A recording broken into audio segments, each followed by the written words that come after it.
Bonjour tout le monde. Donc moi je suis Thierry Cardinal, gérant fondateur d'Execo et je suis missionné par FDE sur les questions de dialogue territorial.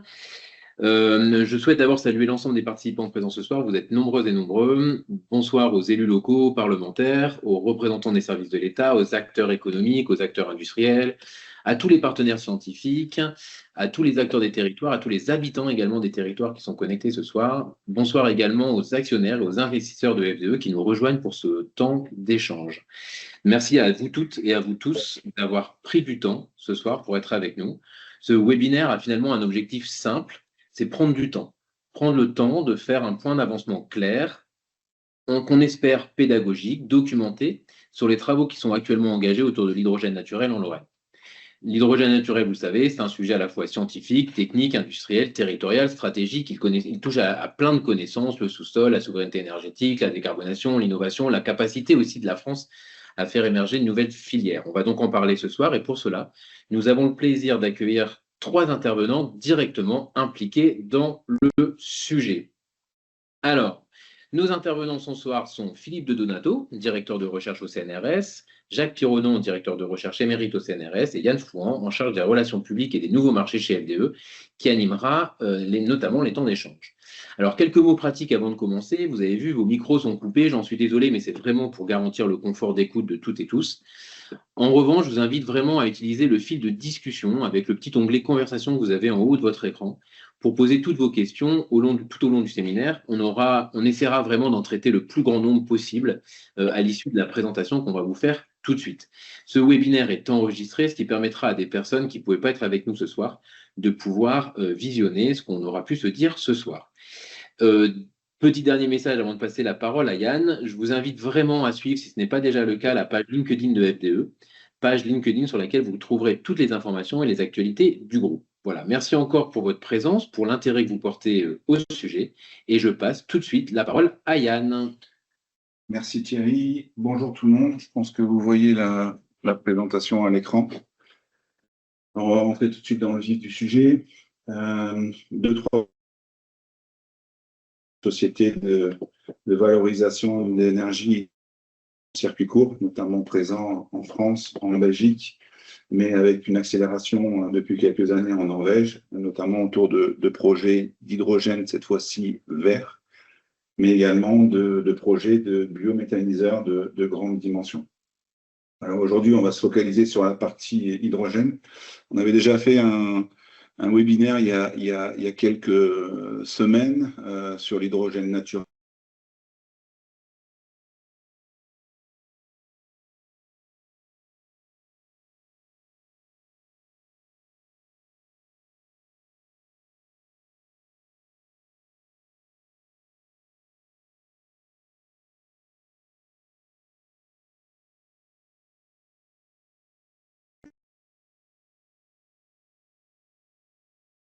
Jacques et Philippe, vous nous entendez? Ouais, bon, ça a l'air de... Le micro est coupé. Non, le micro un peu coupé. Ah, c'est Est-ce qu'on est bon? oui, ça. Pardon. Revenu. Merci. Donc l'idée, c'est de vous faire un petit point, de faire des petits points d'avancement réguliers sur le programme de recherche qu'on va réévoquer aujourd'hui, Régaleur 2. Alors je vais recommencer par une mise en bouche, remise dans le contexte. Alors l'hydrogène naturel, vous connaissez les couleurs de l'arc-en-ciel de l'hydrogène naturel, de l'hydrogène, pardon. Le vert étant le plus communément évoqué, le vert étant une électrolyse d'électricité dite verte, donc qui est un vecteur industriel, qui n'est pas une énergie primaire, contrairement au blanc, qui est d'origine géologique. Alors on l'appelle blanc, on l'appelle géologique, on l'appelle natif.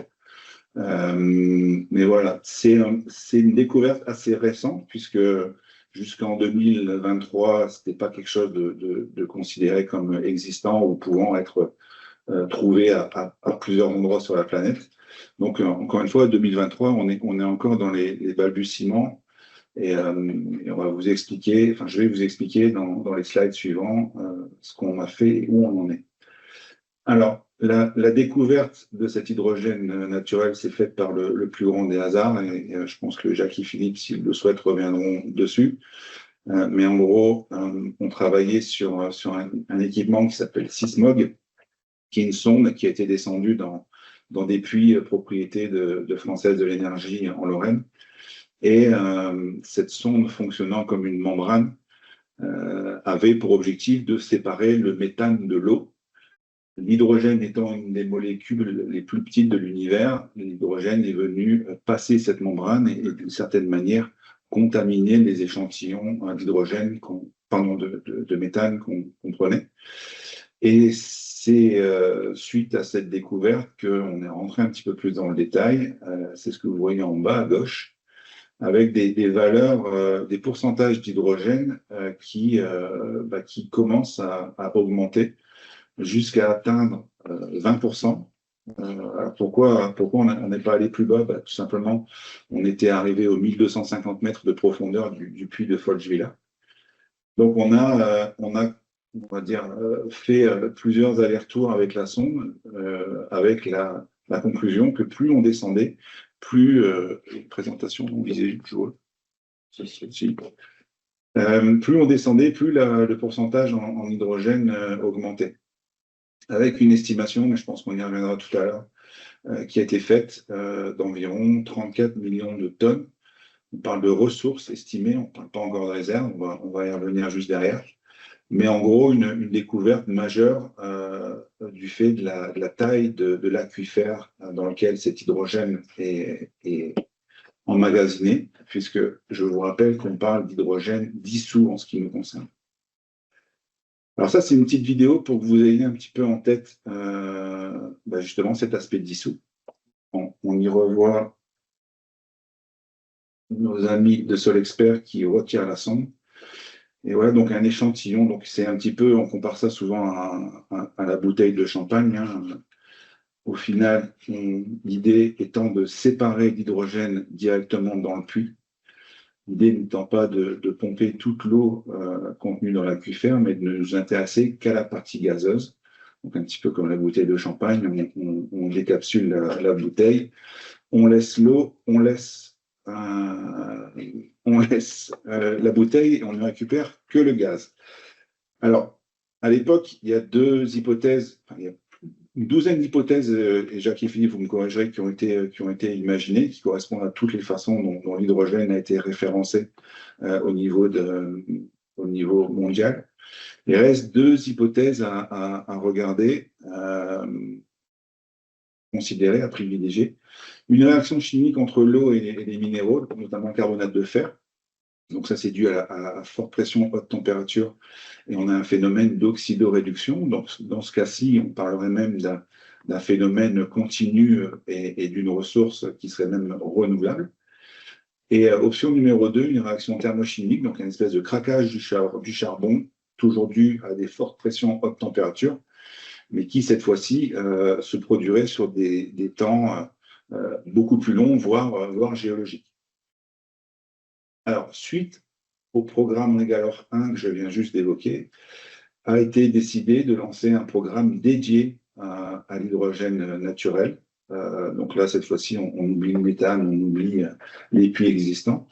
L'idée étant de travailler sur un programme de recherche qui va nous permettre de, vérifier la genèse de l'hydrogène, donc c'est ce que je viens d'évoquer, quel est au final le mécanisme qui permet la création de cet hydrogène naturel, donc le vaporéformage ou l'oxydoréduction, de confirmer l'augmentation de la concentration avec la profondeur, puisque c'était un point crucial du programme. On va en reparler tout à l'heure, ça c'est acquis d'une certaine manière. Confirmer la cinétique de la formation d'hydrogène, donc à quelle vitesse cet hydrogène se forme, c'est aussi donc lié au point numéro 1, lié à la genèse. Est-ce qu'on parle de semaines, est-ce qu'on parle de mois, est-ce qu'on parle de temps géologique si on est dans le cas du réformage? Mais en gros, essayer de comprendre à quelle vitesse ce qu'on appelle la kitchen, donc cette usine de fabrication d'hydrogène fonctionne. La nouvelle génération de sondes, puisque la sonde initialement utilisée qui a permis la découverte ne va pas savoir travailler aux grandes profondeurs qu'on souhaite atteindre dans le cadre des tests et et pour potentiellement la future exploitation de l'hydrogène. Donc, il va falloir faire évoluer la technologie. Vous allez voir, on est à 3655 mètres, donc c'est 360 bars de pression, c'est des températures de 120 à 130 degrés, voire plus.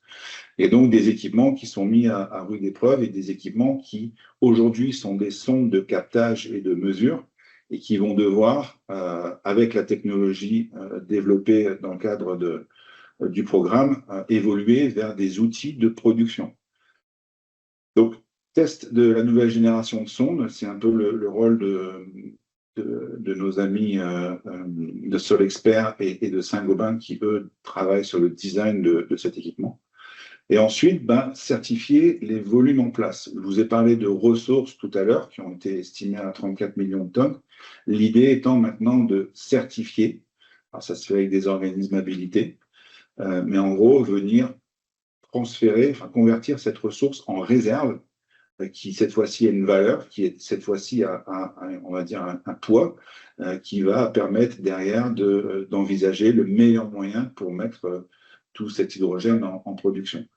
Alors, une des difficultés étant qu'il n'y a pas d'organisme aujourd'hui qui est capable de certifier des ressources d'hydrogène naturel dissous. Donc, ça fait partie du programme de travailler avec les certificateurs habituels, de manière à ce qu'ils montent en compétences, qui participent et qui suivent les travaux pour qu'ils puissent s'attribuer le travail et donc réussir à la fin à tamponner le volume qui deviendra cette fois-ci une réserve. On parle d'un programme sur 3 ans, budget de 14 millions d'euros, dont 8 millions d'euros qui ont été financés par l'Europe et la région Grand Est dans le cadre du Fonds Transition Juste. Alors, tant que je suis là-dessus, un petit truc intéressant qu'on aime bien signaler, c'est que, et c'est un petit peu aussi une fierté du montage de ce programme Régalor 2, c'est qu'on associe à la fois des industriels, dont Française de l'Énergie qui portent le projet, mais aussi des universitaires, des chercheurs et le BRGM qui représente un peu l'État par rapport à toutes les données et au suivi du programme. Donc ça, c'est quand même un truc assez sympa qui a réussi à être mis en place et qui permet d'avoir une flexibilité et on va dire une rapidité dans l'avancement et dans la conduite du projet. Alors, en mars 2026, on a terminé le forage. On s'est arrêté à 3655 mètres de profondeur, ce qui en fait aujourd'hui le forage le plus profond au monde dédié à l'hydrogène naturel. On aurait pu aller plus profond, on aurait pu s'arrêter avant. La raison de cette profondeur, c'est qu'on a souhaité maximiser l'utilisation de l'unité de forage qui sont des bébés assez coûteux et qui ne se trouvent pas à tous les coins de rue. Pour essayer d'acquérir, déjà de vérifier la présence d'hydrogène, et heureusement pour nous, on en a retrouvé. Donc on est sur la commune de Pompierre, à 4,5 km de Folchwiller, mais surtout d'acquérir un maximum de données avec tous les outils et tous on va dire, les capteurs embarqués que ce type d'unité de forage peut apporter. Et surtout donc, de travailler au maximum à de telles profondeurs. En juin 2026, on a annoncé les premiers résultats en termes de concentration d'hydrogène. Il y a 2 mesures qui ont été publiées, mais on va dire la plus intéressante, c'est celle de 2426 mètres, où on a atteint 49,6% d'hydrogène. Qui en fait une concentration plus qu'intéressante dans la ligne de ce qu'on attendait en termes de concentration. Aujourd'hui, on s'est arrêté à 2426 mètres puisque la sonde était limitée, enfin la génération de sonde était limitée à cette profondeur en termes de capacité de captage et surtout en termes de cohérence des résultats. Donc, l'idée, c'est, comme vous l'avez compris, de continuer à travailler sur l'ouvrage pendant les quelques mois, voire années qui nous restent dans le cadre du programme de recherche. Alors justement, donc, on en est à peu près là au niveau programme. Donc, génie civil, forage, tout ça, c'est terminé. On est rentré dans la phase la plus longue du programme Régalor 2, c'est-à-dire toutes les mesures, les analyses, les différentes interprétations, les tests qu'on aimerait pouvoir réaliser, que ce soit au niveau de la capacité des équipements, mais un peu plus tard, la certification et les tests de production qui devront être validés et encadrés avec les autorités. Aujourd'hui, ça ressemble à ça, le puits. C'est juste une tête de puits au milieu d'une grande plateforme de 3000 mètres carrés dans lequel on vient descendre différents types d'équipements. L'idée, c'est que on a pris parti Française de l'énergie d'essayer de communiquer au fur et à mesure des découvertes et des nouvelles informations qui sont mises à jour. Alors, c'est jamais assez rapide, c'est toujours trop lent, mais on rappelle qu'on est quand même dans le cadre d'un programme de recherche, qu'on innove, qu'il n'y a pas des outils disponibles sur étagère pour aller faire ce qu'on est en train de faire aujourd'hui. Et il y a toujours une courbe d'apprentissage assez importante à chacune des mesures et à chacun des runs d'équipements qui sont réalisés. Donc malheureusement, il faut aussi laisser le temps aux chercheurs de faire leur travail et d'aller cocher toutes les cases, et elles sont nombreuses, à atteindre dans le cadre de ce programme de recherche Régaleur 2. On est une société cotée en bourse, comme vous le savez, donc on ne peut pas s'amuser non plus à raconter n'importe quoi ou s'avancer sur des résultats ou des informations qui ne sont pas validées et par Française de l'énergie, mais surtout tous les partenaires de Régaleur 2. L'idée étant que tout le monde soit à l'aise avec les interprétations et surtout la communication de ces résultats. Alors, rapidement, toujours dans le contexte un peu plus général de l'hydrogène naturel ou dit blanc, on parle de procédés qui seront au final d'exploitation qui seront assez légers en surface pour la simple et bonne raison que la nature étant bien faite, le stockage est souterrain, le stockage est profond, et donc on n'envisage pas de créer des sites de stockage énormes en surface avec des cuves gigantesques et rapidement une administration qui nous rattraperait au niveau classement des différents sites. Donc, l'idée, c'est de travailler avec l'existant, comme on peut le faire avec le gaz de mine dans les Hauts-de-France, et de servir ce que la nature nous propose, c'est-à-dire un stockage naturel. Au final, c'est un procédé qui va être assez simple. La tête de puits que vous avez vue sur la photo précédente est probablement un compresseur ou un épurateur en fonction des spécifications et de la qualité du gaz qu'on va nous demander au niveau des clients. Comme vous le savez, l'hydrogène est une énergie décarbonée, donc au même titre que toutes les couleurs, une partie des couleurs qu'on a pu voir tout à l'heure, il n'y a pas d'émission de CO2 et c'est ce qui en fait tout l'intérêt. C'est une énergie locale, donc pour les questions de souveraineté énergétique, on est en plein dedans, et d'indépendance de la France, on est en plein dedans. Et c'est surtout une énergie qui sera décorrélée des cours de bourse, des cours du brut ou du gaz que vous entendez depuis quelques mois, tous les jours, dans les journaux de télé. Les différents exutoires qu'on imagine, les industries, tout ce qui est industrie lourde, donc sidérurgie, sémentier, verrier, toutes les industries qui aujourd'hui consomment du gaz naturel et qui n'ont pas le choix que d'essayer de verdir l'intrant, c'est-à-dire les gaz qui sont nécessaires à leur procédé. Donc l'hydrogène viendrait se greffer à l'intérieur. Les réseaux de gaz, on va en parler tout à l'heure, mais on a la chance d'avoir pas mal de réseaux gaz qui sont à proximité directe des emplacements où on va travailler. Tout ce qui est carburant, donc que ce soit pour les véhicules légers comme tout ce qui est e-SAF, e-fuel, que ce soit pour l'aéronautique ou le naval, il y a forcément des débouchés qui sont en cours de réflexion par rapport à cette production d'hydrogène décarboné. Et ensuite, bien sûr, les communautés. Alors, dans les communautés, on peut aussi avoir du data center, on sait faire de l'électricité avec de l'hydrogène. On sait alimenter, pourquoi pas, des chaufferies à l'hydrogène à destination de réseaux de chaleur urbain, etc., etc.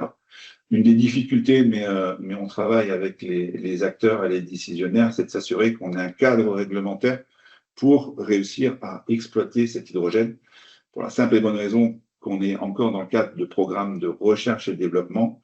Il n'y a pas encore eu en France, ni en Europe d'ailleurs, de permis d'exploiter l'hydrogène naturel.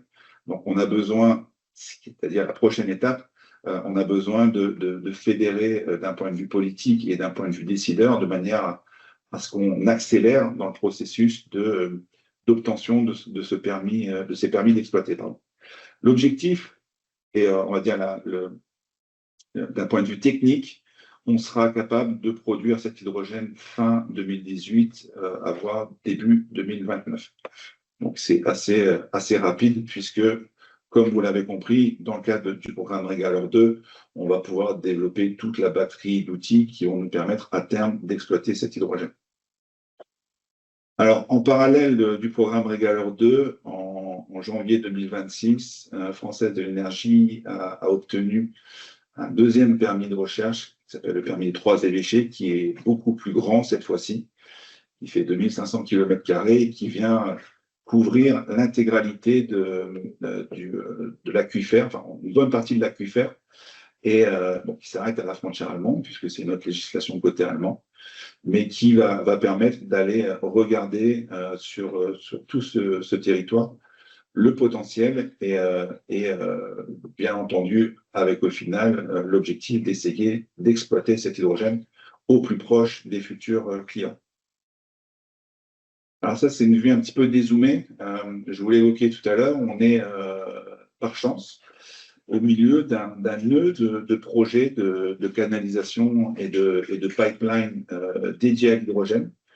Et vous reconnaissez en rouge le périmètre du permis des 3 évêchés, toujours arrêté par la frontière allemande, mais qui se trouve au milieu d'un écosystème cherchant à exploiter cet hydrogène. C'est tout pour moi.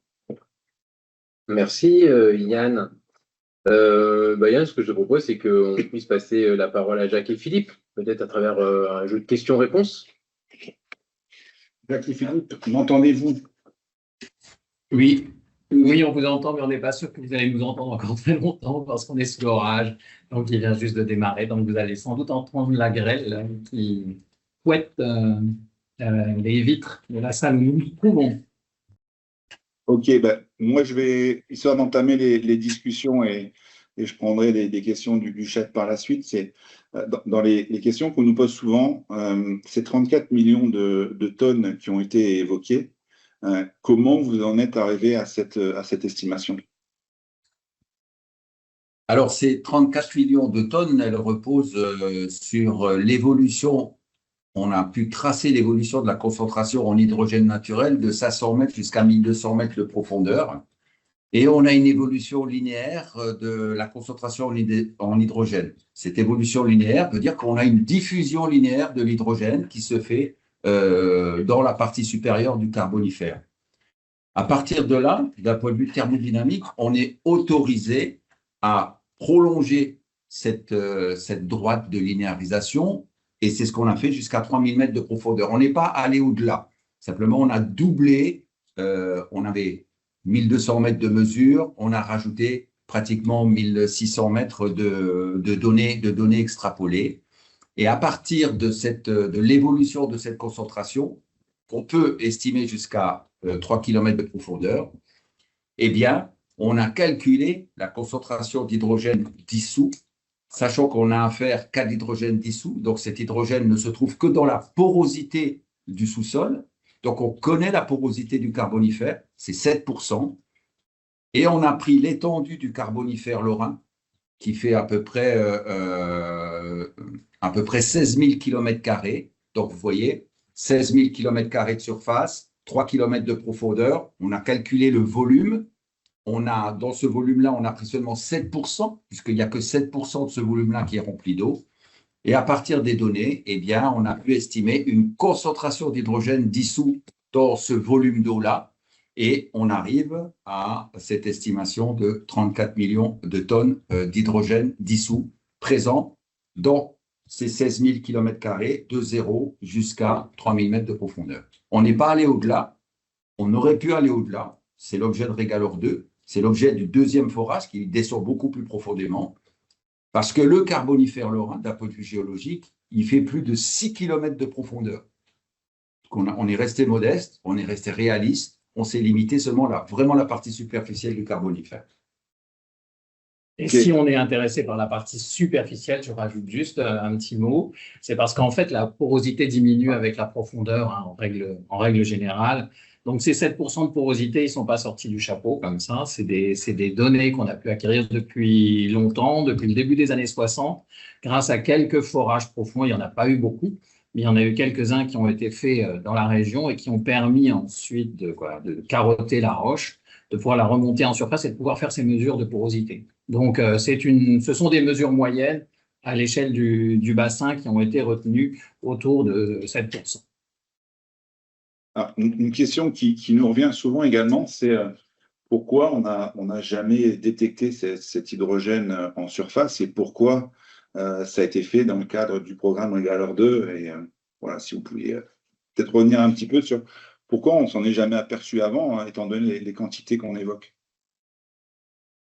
Très honnêtement, l'hydrogène est un gaz qui n'intéressait pas grand monde jusqu'à il y a encore quelques années parce que c'est pas propre à la Lorraine, c'est pas propre au carbonifère lorrain, c'est un peu général. C'est une question qui se pose un peu partout, qui est de se dire mais pourquoi on n'a jamais dosé, pourquoi on n'a pas vu l'hydrogène? Parce que quand on cherche, évidemment, on trouve.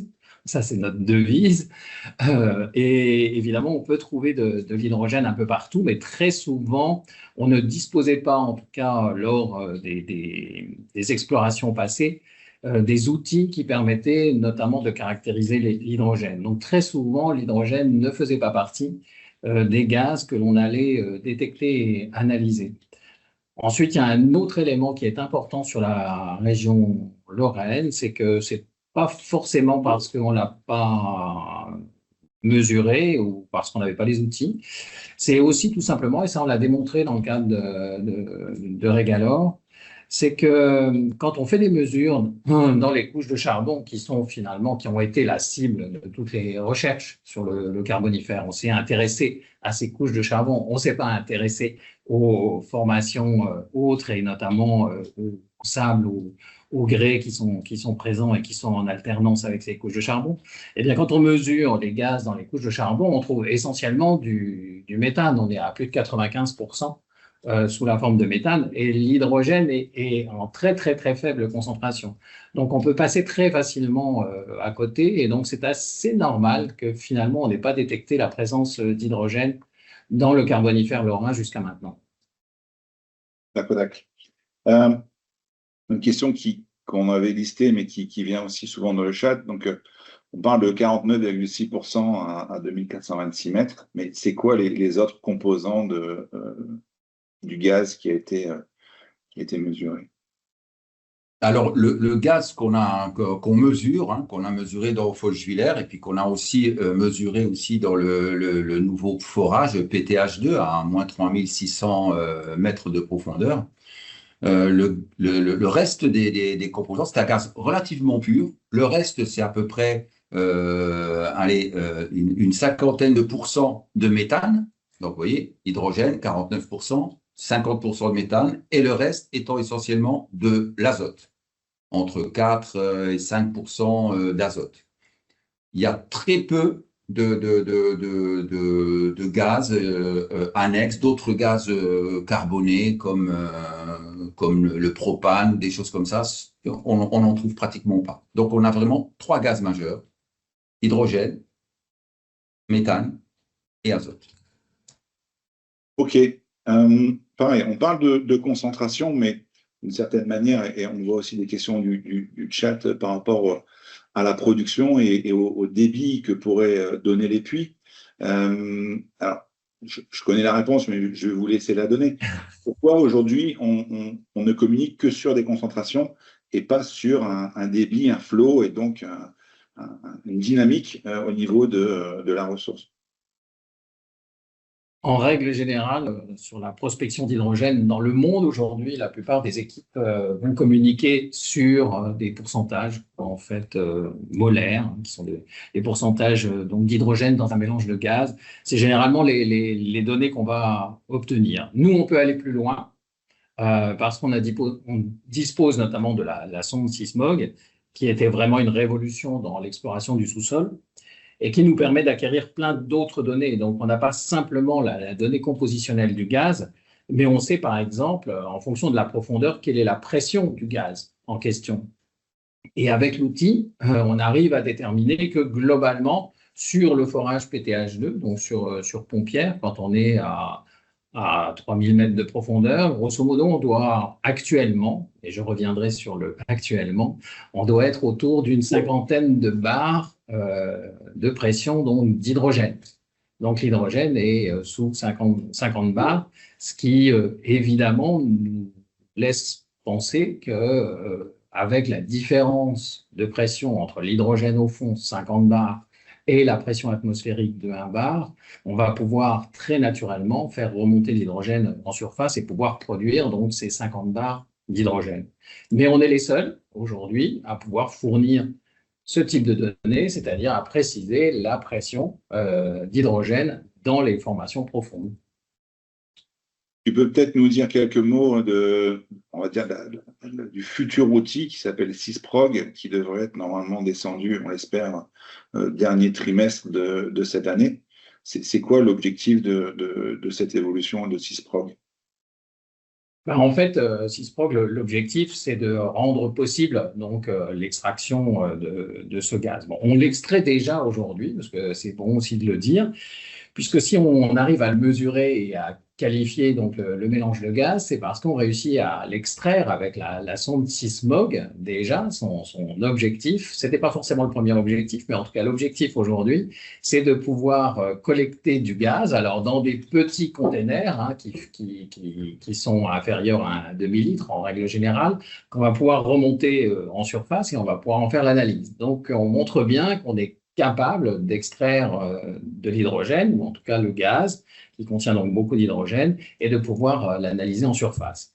Donc l'idée, c'est de passer évidemment à un outil qui, lui, va pouvoir assurer une production. Donc cette fois-ci, on ne va pas évidemment stocker le gaz dans un container en profondeur, mais on va avoir un système ouvert qui va nous permettre de drainer en fait le gaz, hein, qui est le gaz dissous, donc des environnements profonds jusqu'à la surface. Et là, il y a évidemment un champ complètement vaste et inexploré jusqu'à maintenant. Donc, on est en plein dans de l'innovation. Ça ne s'est jamais fait. Donc, il y a d'ailleurs beaucoup de nos collègues qui sont sceptiques hein, par rapport à cet objectif. Mais on se dit, nous, que si ça marche, ben, ça vaut le coup de parier sur cette technologie parce que ça peut révolutionner en effet l'exploitation du sous-sol et permettre donc justement l'exploitation des gaz dissous. Donc, c'est un travail collaboratif. Il y a SoExpert en maître d'œuvre donc, qui travaille sur cet outil, Sysprog, mais il y a d'autres partenaires qui travaillent sur le sujet. Yes, merci. Est-ce qu'il y a des risques de manière générale à produire cet hydrogène naturel? Après, enfin, peut-être, je vous laisse peut-être expliquer comment on s'y prend également. Alors, la technologie qui a été imaginée dans le cadre du programme précédent, hein, puisqu'on mesurait les gaz dissous, hein, notre volonté, c'était de développer un outil qui puisse mesurer des gaz in situ en profondeur, outil qui n'existait pas sur la planète. Et pour se différencier et pour avoir des valeurs vraiment très justes de mesure de gaz, eh bien, on s'est dit, il faut qu'on arrive à créer ce type d'outil. Et c'est le travail, comme l'a dit Jacques, avec la société SoLexpert, avec lequel on travaille depuis plus d'une vingtaine d'années, hein, dans des problématiques qui ne touchaient pas les problématiques de l'hydrogène. Hein. On a travaillé dans le cadre des stockages des déchets nucléaires initialement. On a travaillé dans le cadre des stockages, des centres d'enfouissement technique de nos déchets urbains avec Veolia, etc. Et donc, on a développé cet outil-là. Et puis, cet outil-là, on l'a très vite dit, il a en soi toute la technologie, donc c'est un outil de mesure, il a en soi toute la technologie pour être facilement, alors entre guillemets, transformable en outil d'extraction.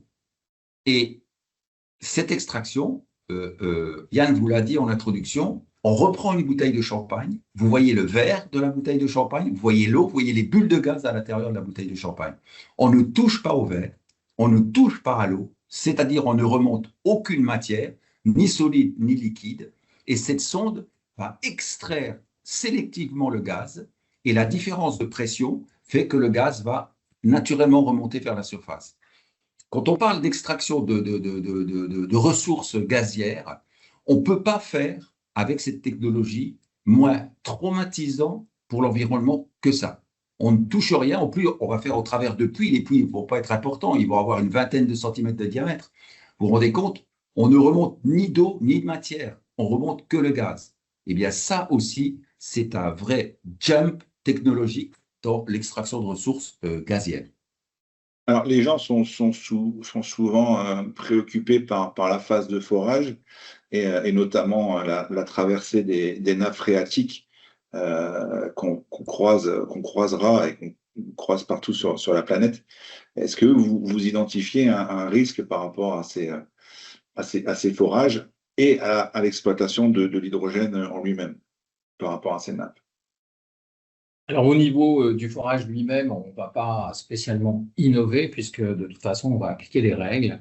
Et il faut savoir que les règles en matière de forage profond et d'extraction en France sont peut-être parmi les plus sévères au monde. En tout cas, on est dans un cadre européen également qui vise donc avant tout à protéger les nappes phréatiques. Donc, on utilise généralement des technologies des types triple cuvelage, c'est-à-dire qu'on va imbriquer donc 3 tubes les uns dans les autres pour éviter, en cas problème sur l'un des tubes, éviter que le fluide qui transite donc dans le forage puisse rejoindre donc la nappe phréatique. Donc ça, ce sont des technologies qui sont éprouvées et de toute façon, tout exploitant doit évidemment suivre ces recommandations au niveau français et il est contrôlé régulièrement. Après, on peut s'interroger en effet sur un risque qui pourrait être un risque voilà, accidentel, faire en sorte que même ces 3 cuvelages puissent se trouver endommagés et qu'on puisse avoir une fuite donc, de gaz. Donc le gaz qu'on extrait, c'est de l'hydrogène et donc une fuite d'hydrogène dans la nappe phréatique. Donc, si on s'intéresse à cette situation et si on essaie de simuler ce qui peut se produire donc, au niveau de la nappe phréatique, on va se trouver finalement globalement à la pression atmosphérique. On est proche de la surface.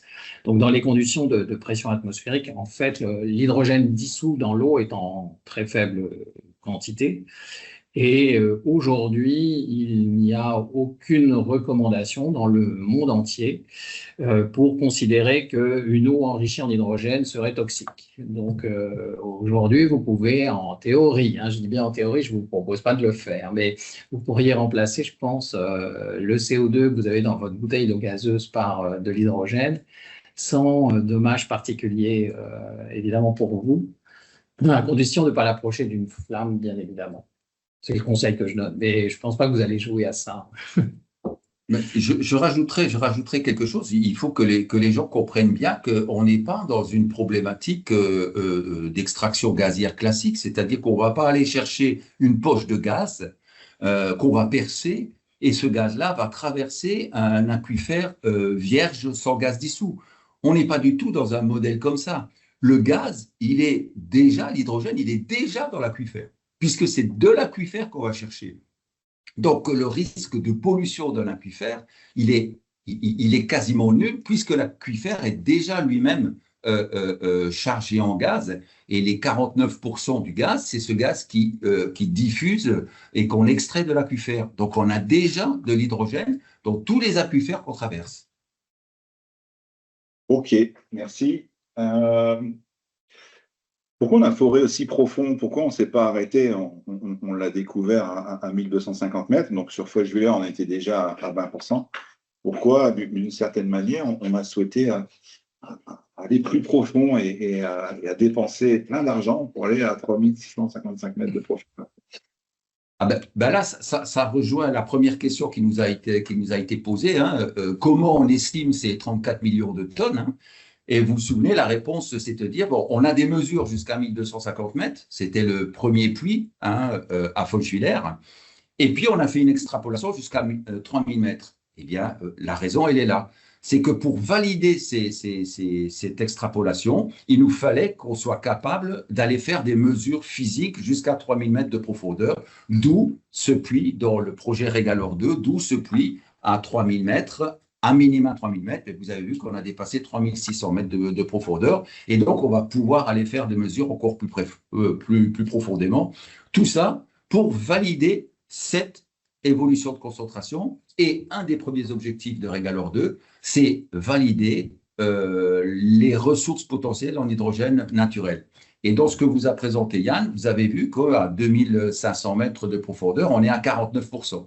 C'était à peu près à 1% près ce qu'on avait prévu dans la modélisation de l'évolution de notre concentration en hydrogène. Donc là, c'est un premier bingo pour la recherche et les travaux qui ont été conduits dans le premier programme Régalore 1. Et pour rebondir un peu aussi sur cette question, donc pourquoi ne pas s'arrêter à 1250 mètres avec les 20%?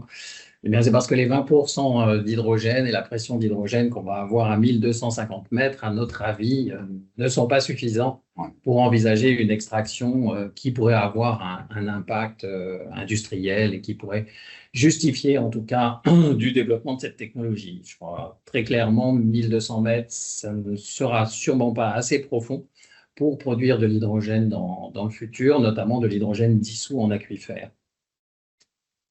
Alors, pas mal de questions sur les sollicitations d'autres régions et on va dire de programmes de recherche dans d'autres régions. Alors, je peux commencer à y répondre. On a en effet, on s'intéresse notamment à l'Allemagne, puisque vous l'avez compris, la ressource ne s'arrête pas aux frontières.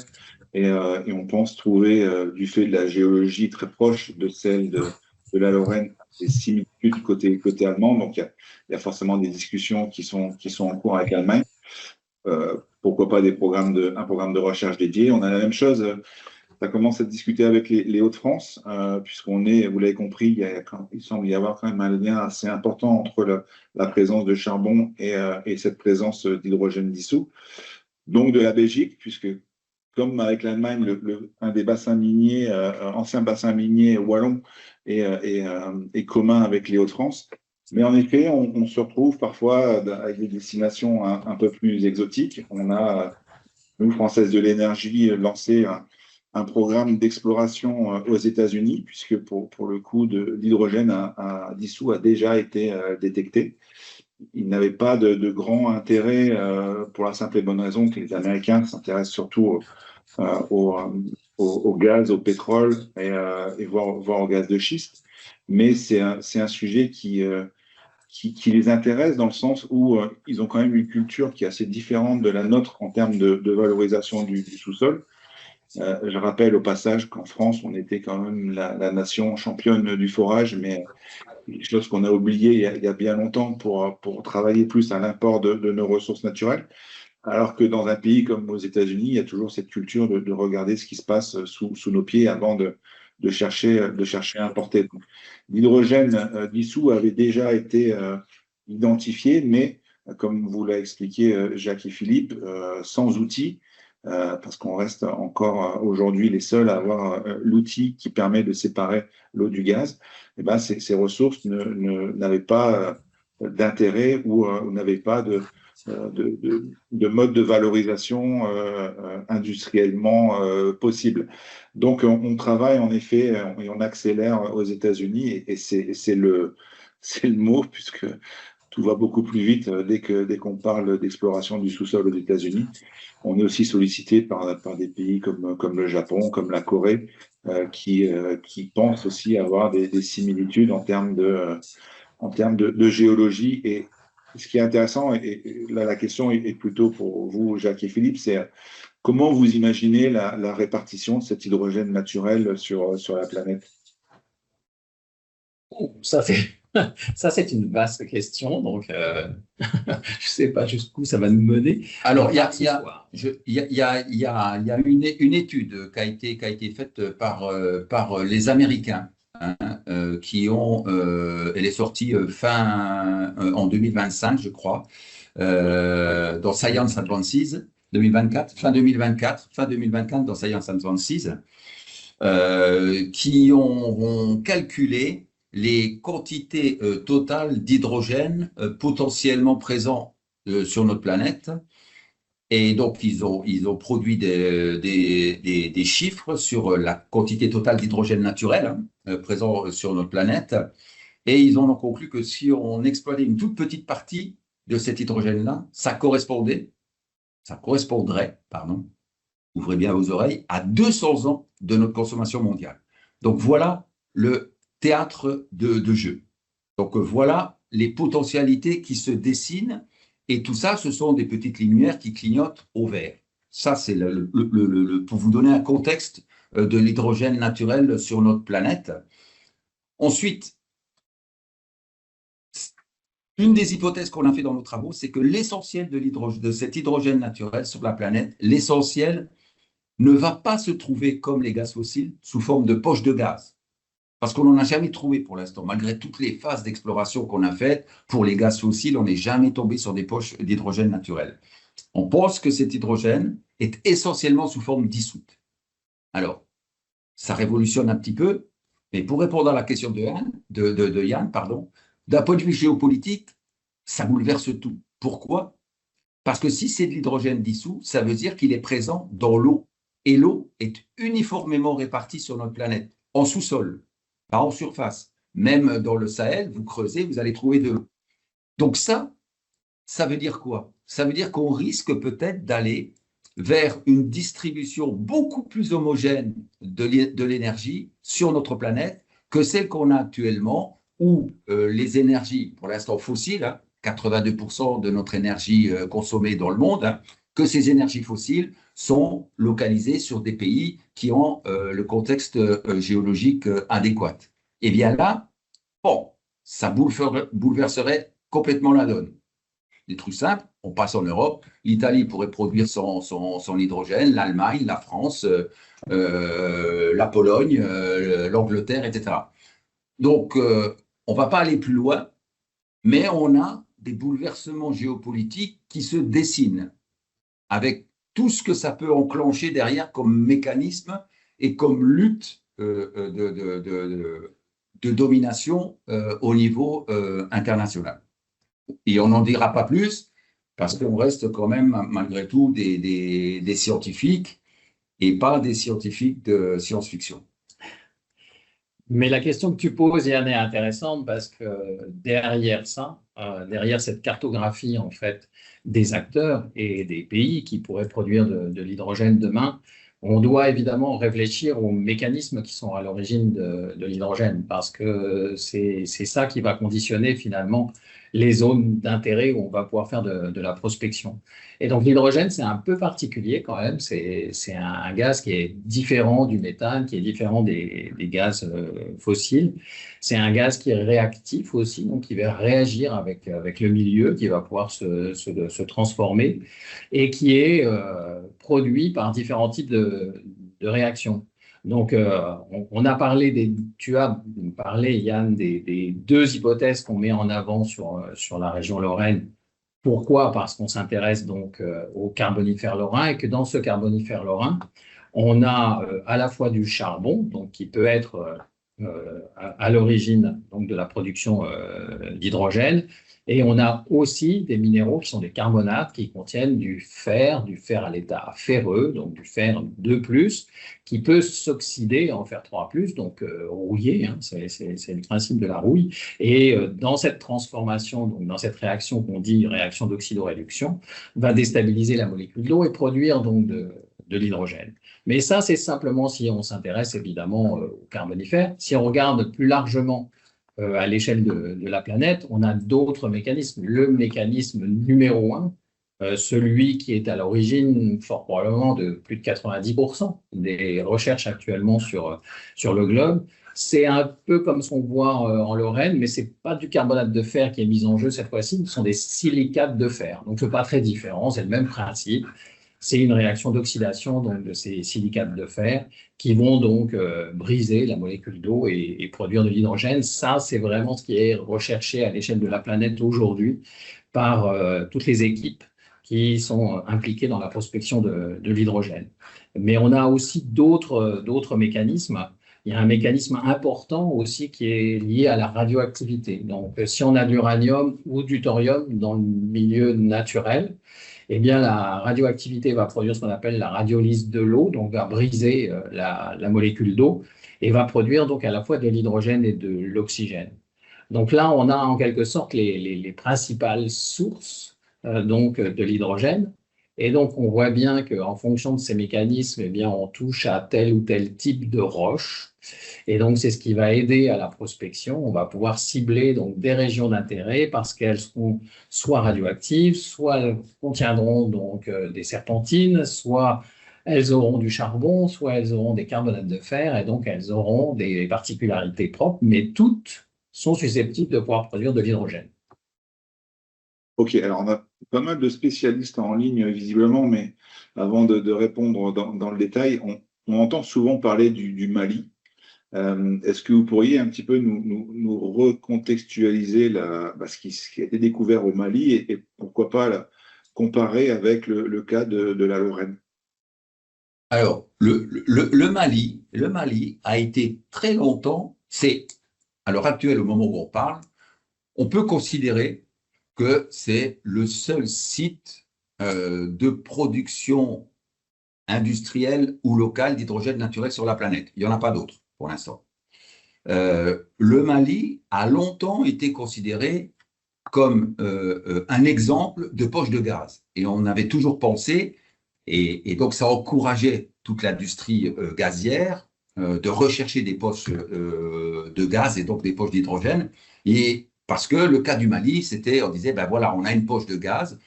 Les gens, comme nous, on ne cherchait pas de l'hydrogène non plus. Hein. Le programme Régalore 1, il était centré sur l'évaluation, la confirmation des ressources en méthane dans notre sous-sol lorrain. Et on a découvert de l'hydrogène. Au Mali, ils ne cherchaient pas d'hydrogène, ils cherchaient de l'eau et ils ont découvert de l'hydrogène. Donc, on a une similitude.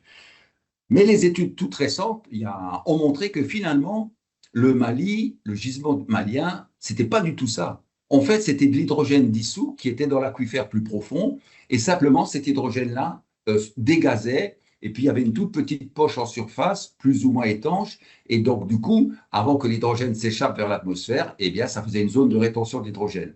Et le Mali est en fait un exemple de ressources en hydrogène dissous. Donc voilà pour l'historique du Mali. Et le Mali est une toute petite production. Pour vous donner un ordre de grandeur, le volume d'hydrogène produit, la quantité d'hydrogène produit par an au Mali, c'est 50 tonnes.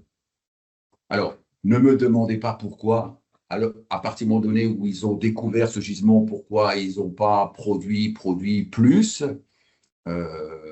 Il y a des études qui montrent que si on pompe un petit peu trop de l'hydrogène, comme c'est de l'hydrogène qui dégaze, eh bien, il faut le temps de dégazer, on fait chuter beaucoup la pression en hydrogène. Donc voilà, grosso modo, c'est 50 tonnes par an, la production actuellement du gisement malien.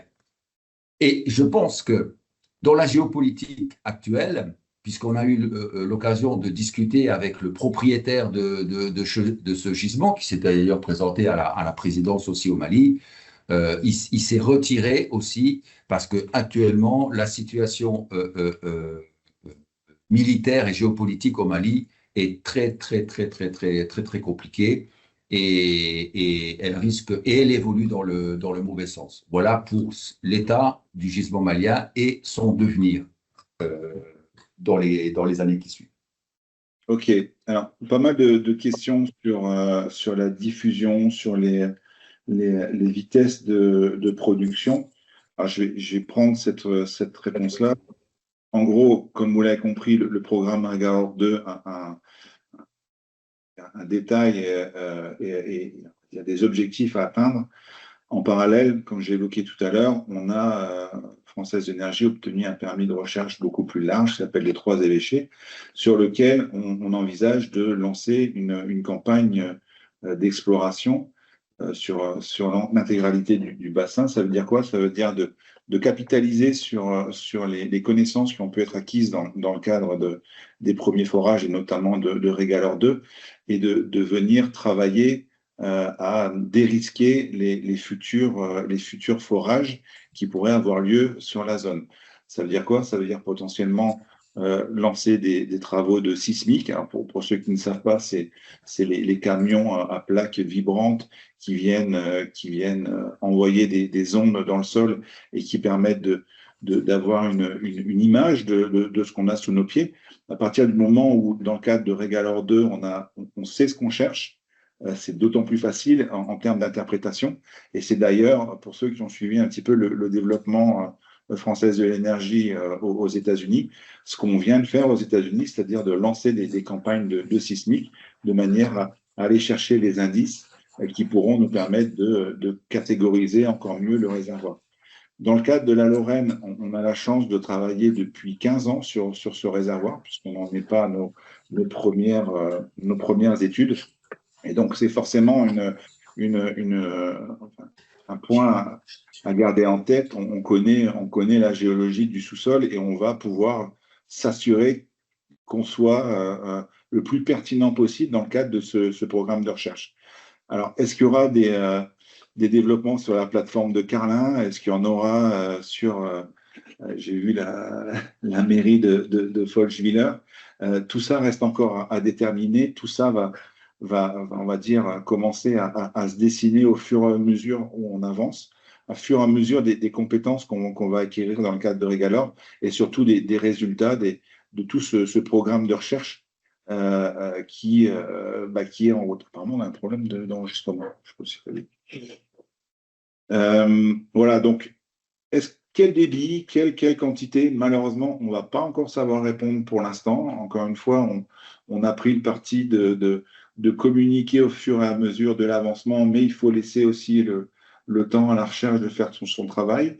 On est en avance par rapport au programme. C'est pas tous les jours qu'on peut s'en vanter dans l'industrie, mais par rapport au programme Régalore 2, on est et on va dire aux objectifs de mesures qui ont pu déjà commencer à être communiqués. On est en avance par rapport au programme. Il faut maintenant laisser la technologie en cours de développement couvrir le gap et nous permettre d'aller continuer à catégoriser le réservoir. Une autre question sur le prix de production qui revient régulièrement. Alors, avant de parler de prix de production, ce qu'on souhaite éviter, c'est une comparaison maladroite ou une opposition maladroite qu'on fait régulièrement entre l'hydrogène vert et l'hydrogène naturel, blanc ou géologique qui nous concerne. On parle dans le cas de l'hydrogène vert d'un vecteur énergétique, c'est-à-dire d'une énergie qui est créée de manière industrielle avec des électrolyseurs, alors que dans notre cas, on parle d'une ressource naturelle. Pour nous, les deux sont complémentaires et pour nous, les deux risquent d'avoir des usages différents. Aujourd'hui, et je reviens sur la question du prix, on a on va dire un ralentissement on va dire des ambitions revues à la baisse en termes de production d'hydrogène vert, tout simplement parce qu'on a du mal à atteindre, l'industrie a du mal à atteindre les coûts de production attendus par les futurs consommateurs, et notamment les gros industriels que j'ai pu évoquer précédemment. Et là, on estime que le blanc doit pouvoir permettre, parce que l'objectif est de travailler sur les mêmes infrastructures. Vous imaginez bien qu'il n'y aurait aucun sens à avoir à la fois des canalisations selon les couleurs de l'hydrogène qui vont les traverser. Donc l'idée et l'espoir qu'on a, c'est de pouvoir mutualiser ces moyens de transporter l'hydrogène. Et donc, pour nous, on voit le blanc comme un complément qui va même pouvoir aider à rendre le vert économiquement attractif.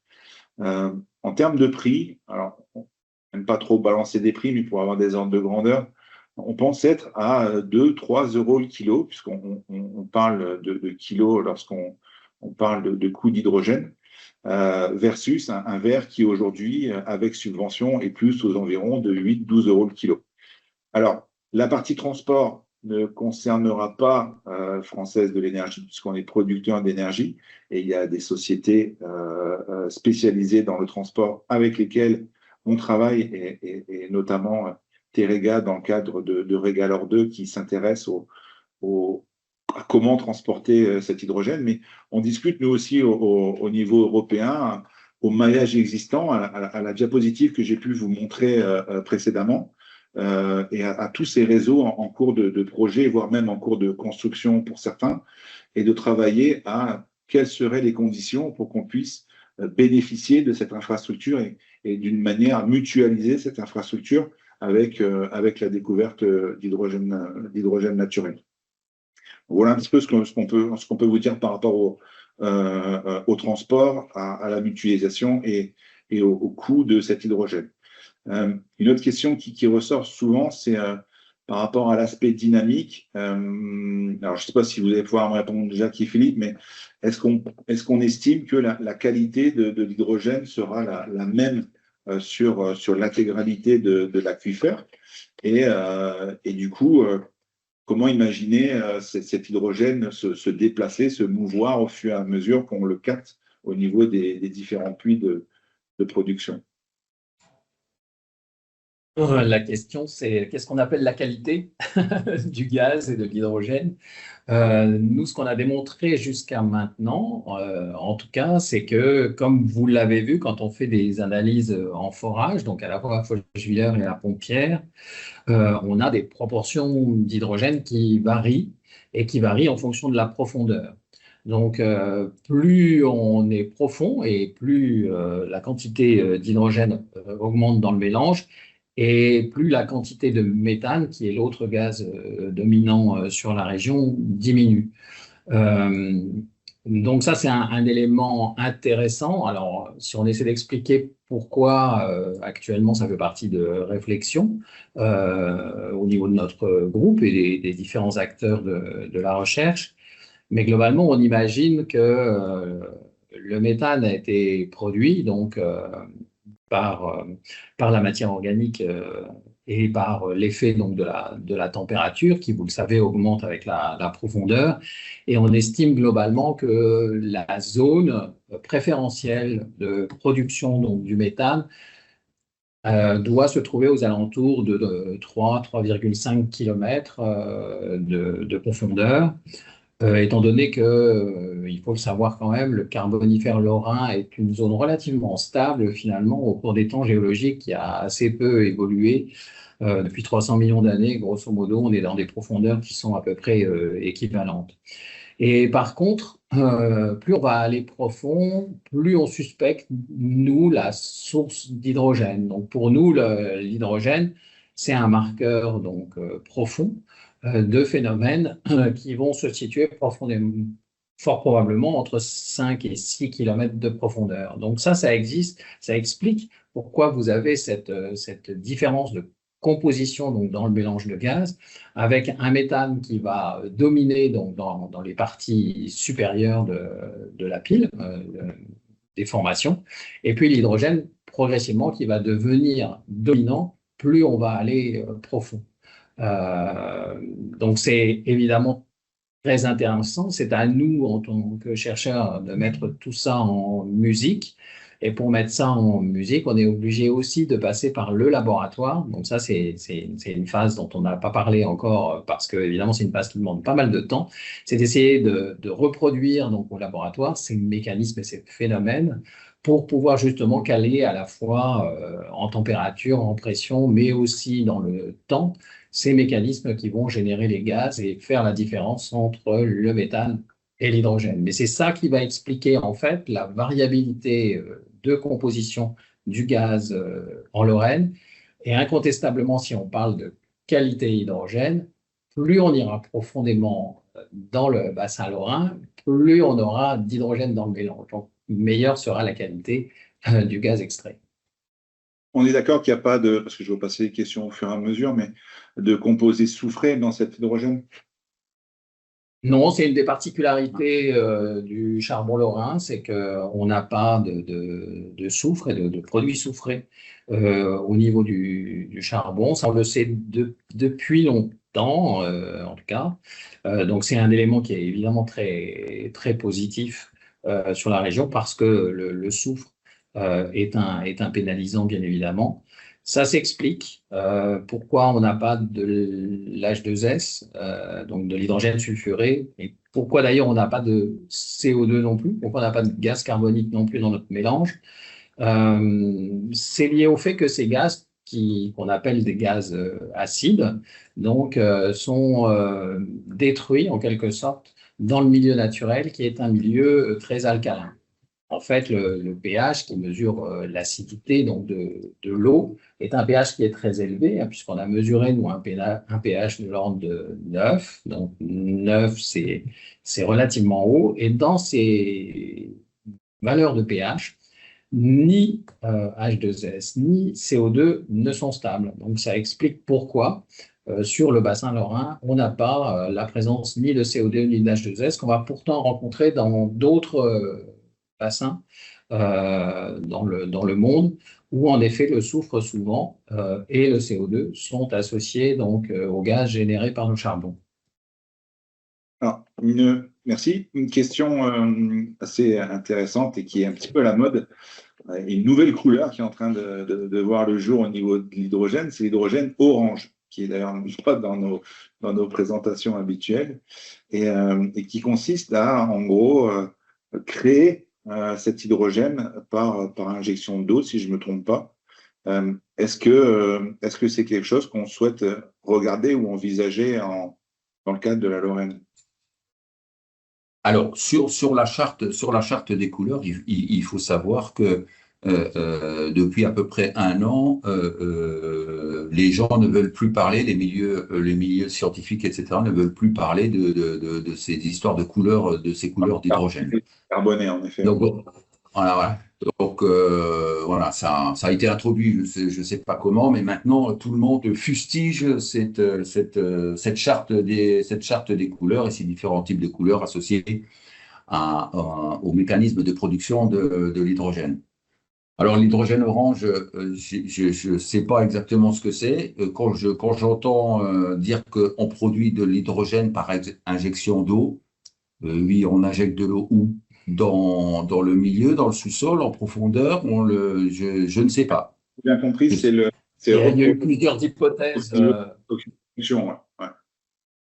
L'idée, c'est d'intervenir donc sur le milieu naturel pour faire en sorte que ce milieu génère davantage d'hydrogène qu'il n'en contient actuellement. Donc, oui, c'est une thématique qui est mise en avant en grande partie par nos collègues américains, parce que vous savez que aux États-Unis, on aime bien intervenir sur le milieu naturel et souvent on n'a pas peur. Donc, on est prêt à injecter beaucoup de choses. Alors, ça peut être injecter de l'eau, injecter des solides aussi, ça fait partie des réflexions pour modifier en quelque sorte la chimie du milieu naturel, pour faire en sorte que le milieu naturel réagisse et produise donc de l'hydrogène. Comme on l'a vu, l'hydrogène, c'est le fruit d'une réaction, donc souvent d'une réaction chimique, donc entre des éléments, donc minéraux ou organiques, et de l'eau.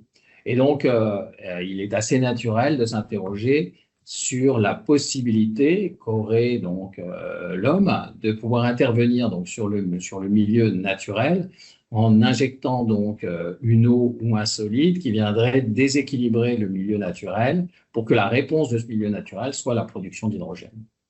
Je pense qu'on est très loin de ça. Je pense qu'on n'a pas encore compris tout ce qui se passait sur Terre concernant la production d'hydrogène. Quand on voit le nombre d'équipes qui travaillent aujourd'hui sur cette thématique, on voit bien qu'on a encore besoin d'acquérir de la donnée pour comprendre l'ensemble de ces mécanismes, pour mieux comprendre aussi le comportement de l'hydrogène, pour savoir si l'hydrogène peut s'accumuler dans le milieu naturel et si on peut donc l'extraire. Nous, on a fait le pari, comme l'a dit Philippe, d'exploiter plutôt de l'hydrogène dissous, et donc on est regardé avec suspicion par beaucoup de nos collègues parce que beaucoup considèrent que c'est une absurdité, qu'on n'y arrivera pas. Donc nous on se dit que si potentiellement, quand on met les choses sur la table, ça devrait pouvoir fonctionner, ça devrait marcher, et donc on souhaite le démontrer sur le site de Pompierre notamment. Mais c'est en effet encore aujourd'hui des questions fondamentales qui gouvernent la recherche, et je pense que de vouloir intervenir sur le milieu naturel pour faire une production assistée, amplifiée d'hydrogène, c'est à mon avis prématuré et c'est sûrement pas ce qu'on va faire dans un premier temps. Ça marche. En gros, ça serait un petit peu faire ce qu'on a découvert naturellement sur le bassin lorrain. Oui, c'est reproduire en fait les mécanismes naturels qu'on connaît de toute façon de formation de l'hydrogène et de les optimiser, de faire en sorte qu'on en produise plus rapidement et donc qu'on puisse exploiter davantage. Alors, quelques questions par rapport à l'utilisation et à des partenariats industriels qui pourraient être mis en place dans le cadre de cette découverte. Alors, je vais prendre le point, mais dans le cadre de Régalore 2, il y a une partie du programme de recherche qui va être de un petit peu cartographier les clients potentiels de cet hydrogène, quelles sont les demandes du territoire en termes de qualité, en termes de quantité, en termes de disponibilité, de planning. Donc je dirais ça, c'est la partie existante des consommateurs potentiels de cet hydrogène localement. Mais il existe aussi une autre approche, et c'est quelque chose qui est aussi mis en avant par le Grand Est en cours de réflexion, c'est quelle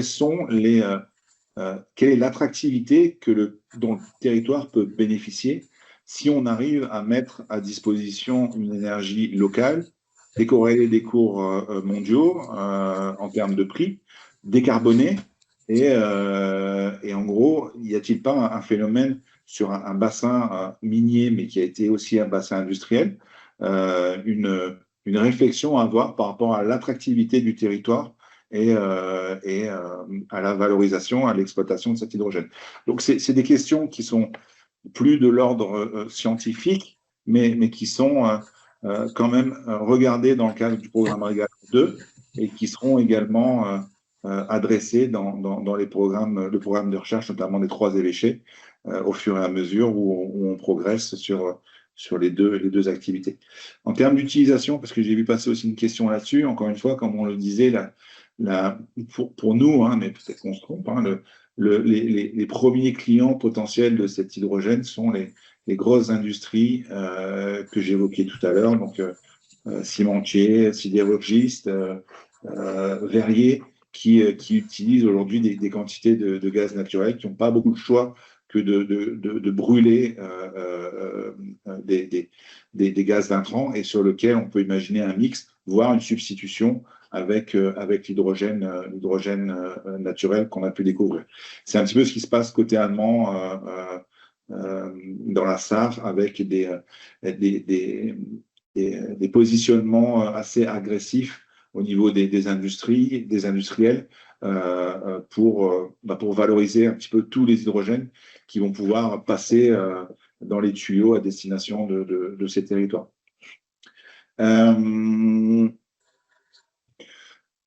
Existe-t-il des piles à combustible pour convertir l'hydrogène en électricité pour éviter son transport?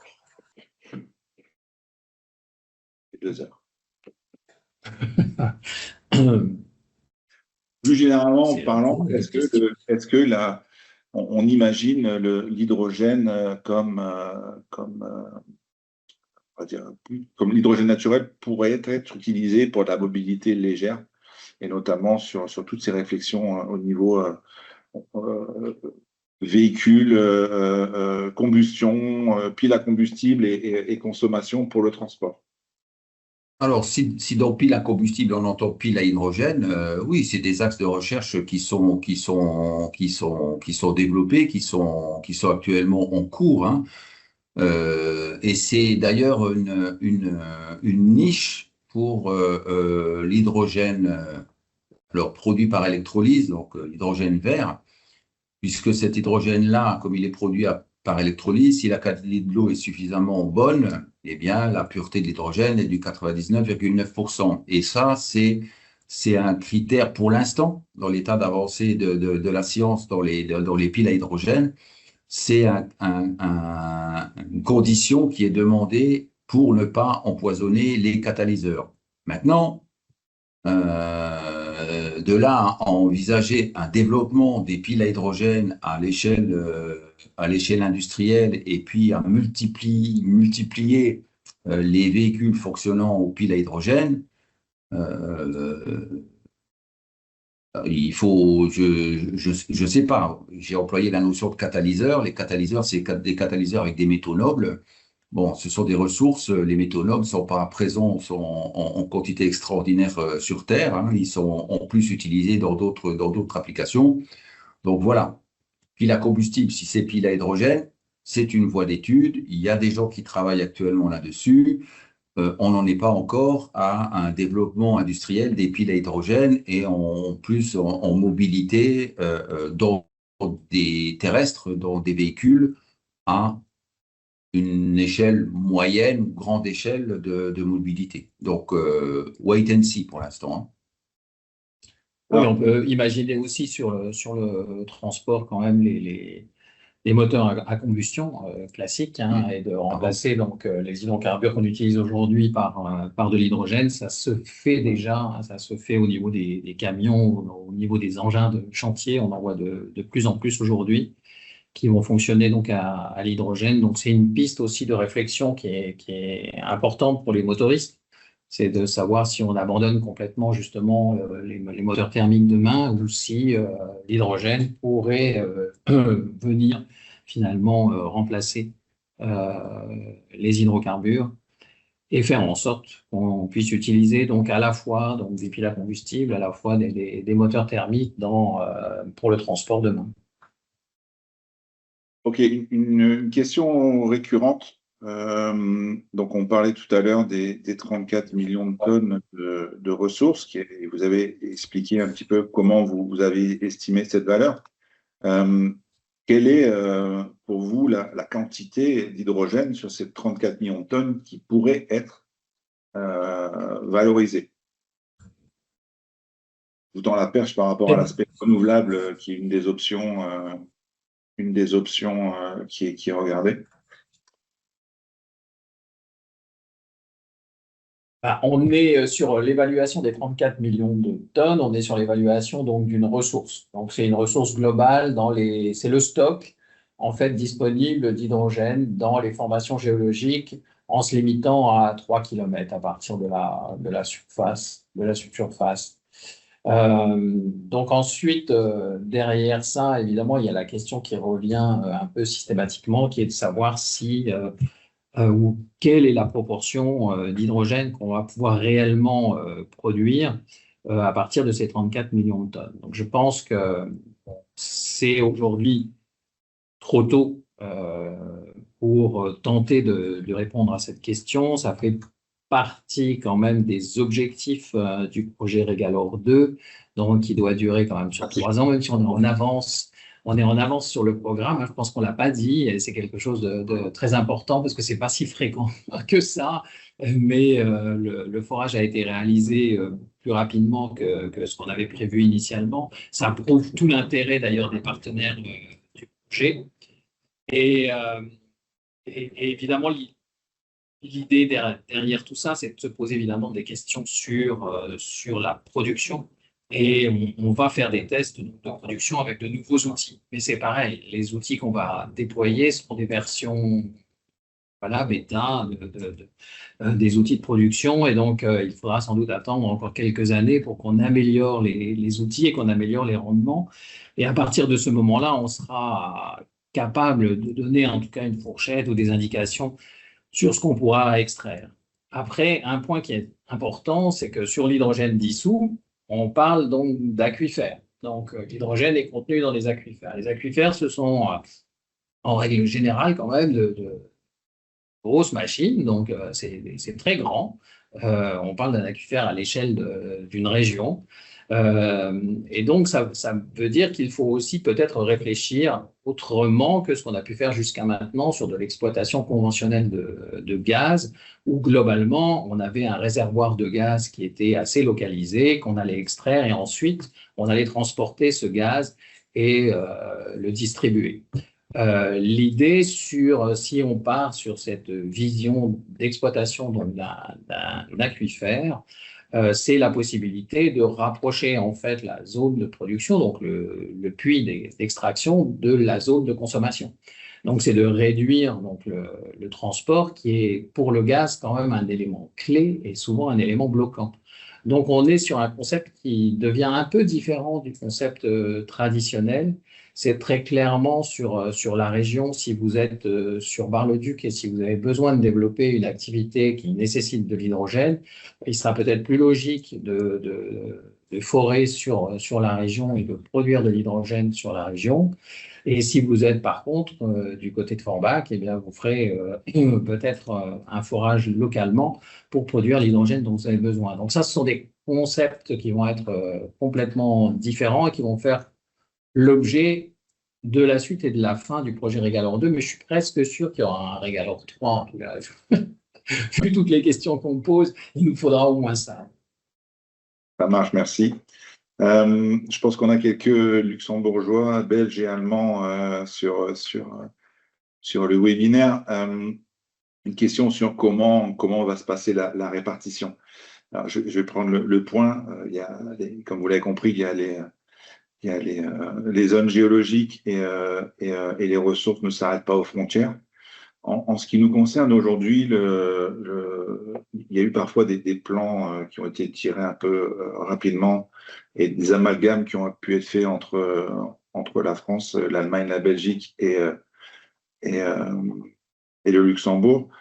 Aujourd'hui, ce qui est sûr, c'est qu'on travaille avec chacun de ces pays à des programmes de recherche et de développement dédiés, donc des équivalents de Régalore 2, que ce soit pour la Belgique, l'Allemagne et ou le Luxembourg. Et on ne peut pas juste tirer un trait en se disant, ben voilà, on l'a trouvé en France, donc on va trouver la même chose en Allemagne ou on va trouver la même chose en Belgique. Malheureusement, c'est pas si facile, ou dans les Hauts-de-France ou aux États-Unis d'ailleurs.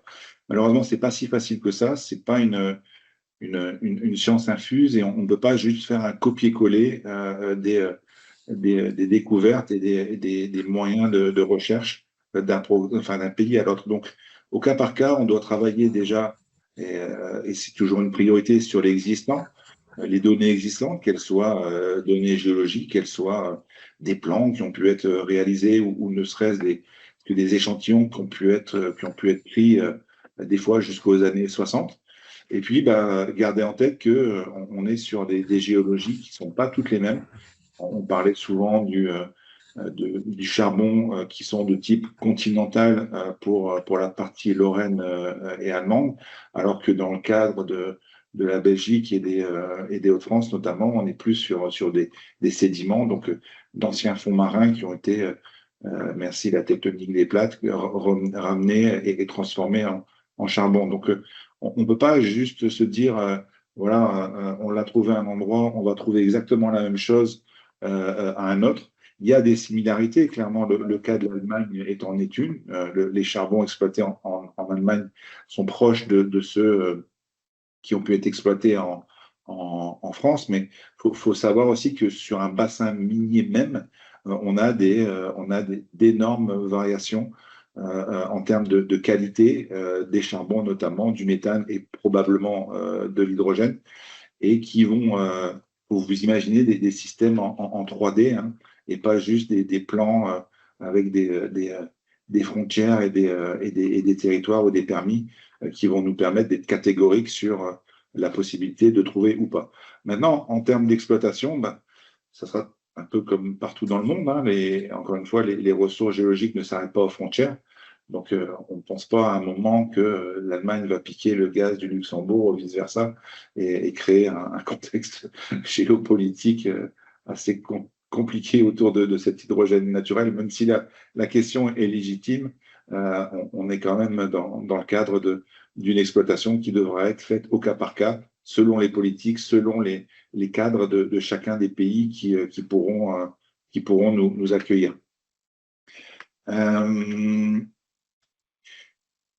Petite question un peu plus générale, quels sont les problèmes techniques qui restent encore à résoudre par rapport à donc le passage de permis de recherche à l'exploitation de l'hydrogène dans le cadre de l'hydrogène lorrain?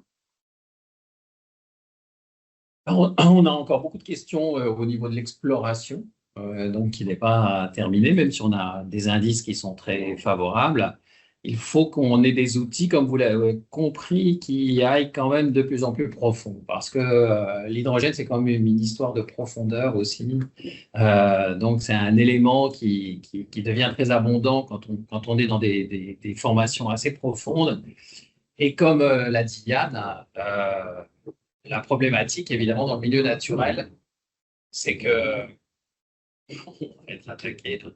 c'est qu'en fait, on a une augmentation de la température avec la profondeur et évidemment une augmentation de la pression également. Et ça peut être très dommageable pour les outils qu'on va développer. Typiquement, les sondes qu'on utilise aujourd'hui pour mesurer donc, les gaz qui sont dissous sont des sondes qui ne pourront pas fonctionner à 4000 ou 5000 mètres de profondeur, tout simplement parce que la température est trop importante et parce que la pression est aussi élevée. Donc, on est en constante évolution et réflexion pour faire en sorte que ces outils puissent aller toujours plus profond. Et actuellement, d'ailleurs, cette résistance des outils et des matériaux au milieu profond seront peut-être les paramètres limitants en fait sur l'exploitation. Les grandes questions qui vont être posées concerneront en tout cas les profondeurs cibles qui seront d'intérêt pour nous demain pour produire de l'hydrogène. Est-ce qu'on ira très profond avec donc un gaz quasi pur, l'hydrogène pur, ou est-ce que, parce que ça sera trop difficile, parce que la température est trop élevée, parce que la pression est trop élevée, on va plutôt se restreindre et on va produire donc un gaz qui sera peut-être moins riche en hydrogène, mais qui sera plus facile à produire et avec des coûts de production qui seront peut-être moindres. Ok. On arrive à l'heure de la fin du webinaire. Avant de laisser Thierry conclure, encore une fois, on a pris le parti de communiquer au plus vite et au plus juste par rapport aux découvertes. On le comprend, frustrant de ne pas pouvoir confirmer qu'on exploitera l'hydrogène naturel lorrain demain. Mais encore une fois, les marches techniques ne sont pas insurmontables. On a fait une bonne partie du chemin, mais il faut malheureusement ou heureusement, je ne sais pas, apprendre à être patient et prudent par rapport aux découvertes. Il y a un circuit de validation, et on n'a pas parlé, mais il y a des publications scientifiques qui sont en train d'être sorties et qui vont un petit peu donner un stamp qualitatif à tous les travaux qui ont pu être réalisés. Mais voilà, il faut aussi apprendre à laisser faire le programme de recherche qui avance à son rythme. On est beaucoup sollicité par les industriels sur la mise à disposition de cet hydrogène. On pense que, encore une fois, d'un point de vue technique, 2028, fin 2028, début 2029, on est dans les clous. Et par rapport à Régaleur 2, on est dans les clous au niveau du planning. Encore une fois, Française de l'Énergie est une société cotée. On est des gens qu'on estime sérieux et on ne souhaite pas non plus vendre la peau de l'ours avant d'avoir tué, d'une certaine manière. Même si, vous en conviendrez, les résultats annoncés jusqu'à aujourd'hui sont quand même assez exceptionnels. C'est pas tous les jours qu'on vient découvrir un hydrogène naturel français et surtout dans des qualités et des pourcentages qui ont déjà pu être évoqués. On vous tiendra au courant de la suite, on vous tiendra au courant de l'évolution du programme Régaleur 2, c'est un de nos engagements. Malheureusement, tout doit prendre son temps et on va dire l'enjeu de la découverte est tellement important qu'on ne souhaite pas non plus griller des étapes qui pourraient nous être reprochées derrière. Merci Yann, merci Jacques, merci Philippe, merci à tous. À toutes et à tous pour votre participation et notamment pour la qualité de vos questions.